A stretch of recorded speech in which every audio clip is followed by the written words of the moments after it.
Iya. Halo, selamat siang Pak Ami. Iya. Selamat siang. Iya Pak Ami. Saya perkenalkan, nama saya Dimas dari Bang Pak. Ada apa Mas? Boleh minta waktunya 2 menit sebentar aja Pak. Saya ada kabar gembira buat Pak Ami. 2 menit ya? Iya, monggo.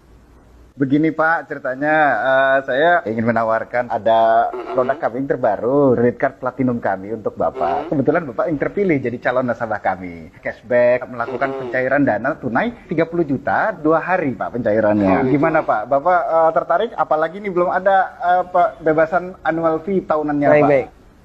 Sebelumnya saya boleh tanya dulu ya? Boleh Pak? Nggak masalah ya? Baik. Mas Dimas Muslim? Saya, iya Pak, betul Pak. Muslim ya, Alhamdulillah ya. Kita sama-sama Muslim. Iya Pak. Mas Dimas pernah dengar nggak tentang riba? Iya, pernah dengar. Pernah dengar ya? Iya. Pernah kebayang bahaya riba nggak? Bahaya riba? Iya tahu Pak. Mungkin pernah dengar hadisnya atau ayat Qur'annya? Pak, Pernah. tapi Pak, bagaimana? Masih tertarik Pak dengan kartu kredit platinum kami Pak? Nanti kita lanjutkan. Saya boleh cerita dulu? Ya, boleh. Ya? Jadi gini Mas Dimas. Coba Mas Dimas bayangkan kalau ada orang yang berzina sama ibunya. Kira-kira respon masyarakat gimana? Semua orang sepakat jelek ya. Gimana? Maksudnya gimana Pak? Kalau misalnya ada orang yang berzina sama ibunya, semua orang akan menganggap dia melakukan perbuatan yang maksiat. Ya bejat itu Pak. Wah, bejat sekali ya. Bejat Pak. Baik, kita sama-sama sepakat untuk itu. Iya. Begini, Nabi SAW menyebut bahwasanya riba itu ada 73 pintu. Pintu yang paling ringan, kata Nabi SAW, dosa riba itu seperti berzina sama ibunya, Mas. Itu nilai dosa riba yang paling ringan. Coba kalau Anda tadi tawarkan 30 juta, itu berapa nilai ribanya? Ya, tapi kan... Saya lanjutkan boleh? Iya. Ya, kita lanjutkan dulu ya. Iya. Saya sebutkan, ini ada beberapa fase kehidupan manusia. Orang yang makan riba semuanya mendapatkan azab dari Allah. Pertama, ketika di dunia, orang yang makan riba itu ditantang perang oleh Allah. Coba Mas bayangkan.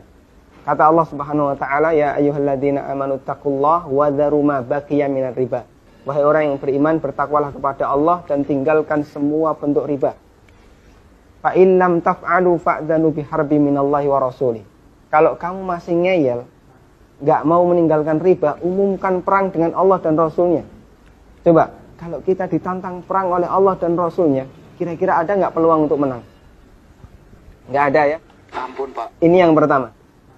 Yang kedua, orang yang mati dalam kondisi membawa dosa riba, makan riba, nanti dia akan dihukum di kuburan dalam bentuk berenang di sungai darah. Masya Allah, berenang di sungai darah. Kata Nabi SAW, beliau pernah menceritakan mimpinya, dan mimpi beliau itu wahyu. Nabi SAW pernah melihat ada orang yang berenang di sungai darah, kemudian di tepi sungai ada orang yang membawa batu. Setiap orang ini berenang menepi, dilempari batu ke mulutnya, kemudian balik ke tengah. Ini yang kedua. Di alam kubur, dia mendapatkan adab berupa berenang di sungai darah. Yang ketiga. Masih ada yang ketiga Pak? Iya. Siap mendengar? Masih sanggup mendengarkan? Iya Pak. Iya, tapi saya lanjutkan ya. Iya Pak. Yang ketiga. Ketika orang ini dibangkitkan oleh Allah dari alam kubur, dia dibangkitkan dalam kondisi sempoyongan, Mas. Allah Subhanahu wa taala bercerita, alladzina ya'kuluna riba la yaqumuna illa kama yaqumul ladzi yatakhabbathu syaitan minal mas. Orang yang makan riba, mereka akan dibangkitkan pada hari kiamat dalam kondisi sempoyongan seperti orang yang kerasukan. Iya Pak. Artinya yang lain berjalan normal, dia sendiri sempoyongan. Menyakitkan. Kemudian yang keempat, tadi sebelum hisab ya, ketika dia dibangkitkan sebelum hisab, dia sudah disiksa. Yang keempat, setelah dihisab, orang yang makan riba itu kan makan harta haram ya. Iya Pak. Makan harta haram, Pak. kita sepakat itu. Kalau kemudian daging kita tumbuh dari sesuatu yang haram, berhak nggak dapat surga? Enggak Pak. Layak nggak dapat surga? Enggak Pak. Sementara tempat di akhirat cuma ada 2 pilihan. Kalau nggak surga, neraka Pak. maka kata Nabi SAW, kullu lahmin nabata bin suhtin, setiap daging yang tumbuh dari sesuatu yang haram, kata beliau, annar aulabi. Iya Pak. Neraka lebih layak baginya. Coba Mas Dimas bisa perhatikan, dalam 4 fase kehidupan orang yang makan riba itu semuanya sengsara. Ketika masih hidup di dunia, dia ditantang perang oleh Allah. Ketika mati, dia berenang di sungai darah. Iya Pak. ketika dibangkitkan dalam kondisi sempoyongan, setelah hisab dia ditempatkan di neraka. Iya Pak. Masya Allah. Masih ada tawaran yang lain? Ampun Pak. Masih dilanjutkan? Saya ampun Pak. Mas Dimas bisa renungkan Iya Pak. beberapa poin yang tadi saya sampaikan. Iya Pak. Nanti kalau misalnya ada sesuatu yang belum jelas, tidak masalah, hubungi saya lagi. Iya Pak. Kita akan lanjutkan diskusi tentang riba. Iya Pak. Bisa? Bisa Pak. Ya, terima kasih ya. Assalamualaikum. Waalaikumsalam.